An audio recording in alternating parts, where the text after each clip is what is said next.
Lok Sabha budget सत्र 2026 का पहला चरण समाप्त, क्या मिला जनता को?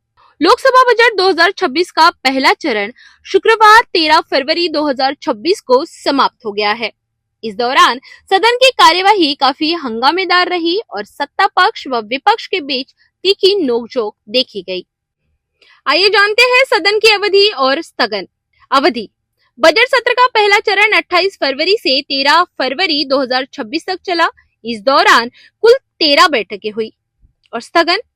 सदन की कार्यवाही कई बार स्थगित हुई, विशेष रूप से 2 फरवरी के बाद से विपक्षी सांसदों के हंगामे के कारण सदन को बार बार दिन में कई बार स्थगित करना पड़ा।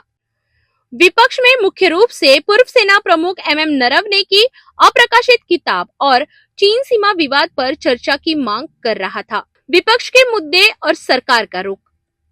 विपक्ष का आरोप था कि सरकार महत्वपूर्ण राष्ट्रीय सुरक्षा और आर्थिक मुद्दों पर चर्चा से भाग रही है। विपक्ष के मुख्य मुद्दे थे कि चीन के साथ सीमा विवाद यानी डोकलाम मुद्दा, गिरता रुपया, अमेरिका द्वारा लगाए गए टैरिफ और मनरेगा का बजट। विपक्ष का तर्क। नेता प्रतिपक्ष राहुल गांधी ने आरोप लगाया कि जब वे चीन या डोकलाम का मुद्दा उठाते हैं तो उनका माइक बंद किया जाता है। विपक्ष का कहना है कि सरकार अपनी पोल खुलने के डर से संवेदनशील मुद्दों पर चर्चा नहीं होने दे रही। सरकार का तर्क। सरकार का कहना है कि विपक्ष बजट जैसे महत्वपूर्ण विषय पर चर्चा करने के बजाय बेवजह हंगामा कर सदन का समय बर्बाद कर रहा है। संसदीय कार्य मंत्री किरेन रिजिजू ने इसे विपक्ष का गैर जिम्मेदाराना व्यवहार बताया। सांसदों का निलंबन।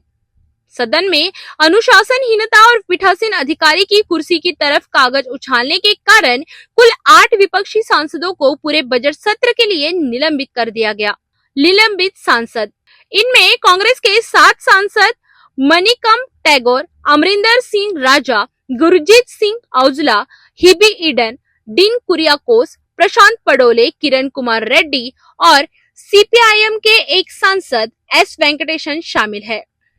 सभापति ओम बिरला पर अविश्वास प्रस्ताव। विपक्ष ने लोकसभा अध्यक्ष ओम बिरला को हटाने के लिए एक प्रस्ताव पेश किया है।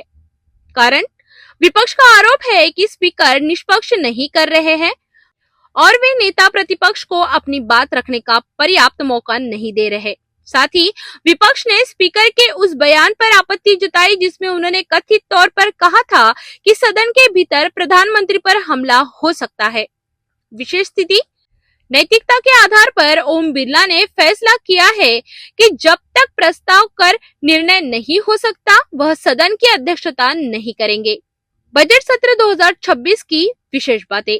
वित्त मंत्री निर्मला सीतारमण ने अपना लगातार 9वां बजट पेश किया जो एक रिकॉर्ड में है।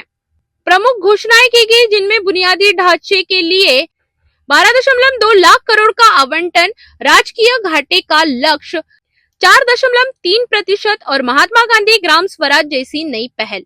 अब सदन 13 फरवरी से 8 मार्च तक के लिए स्थगित है। दूसरा चरण 9 मार्च 2026 को शुरू होगा। लोकतांत्रिक संदर्भ। संसद में विरोध करना विपक्ष का हक है, लेकिन सांसदों का निलंबन और स्पीकर के खिलाफ प्रस्ताव यह दर्शाता है कि सत्ता पक्ष और विपक्ष के बीच संवाद का संकट गहरा गया है।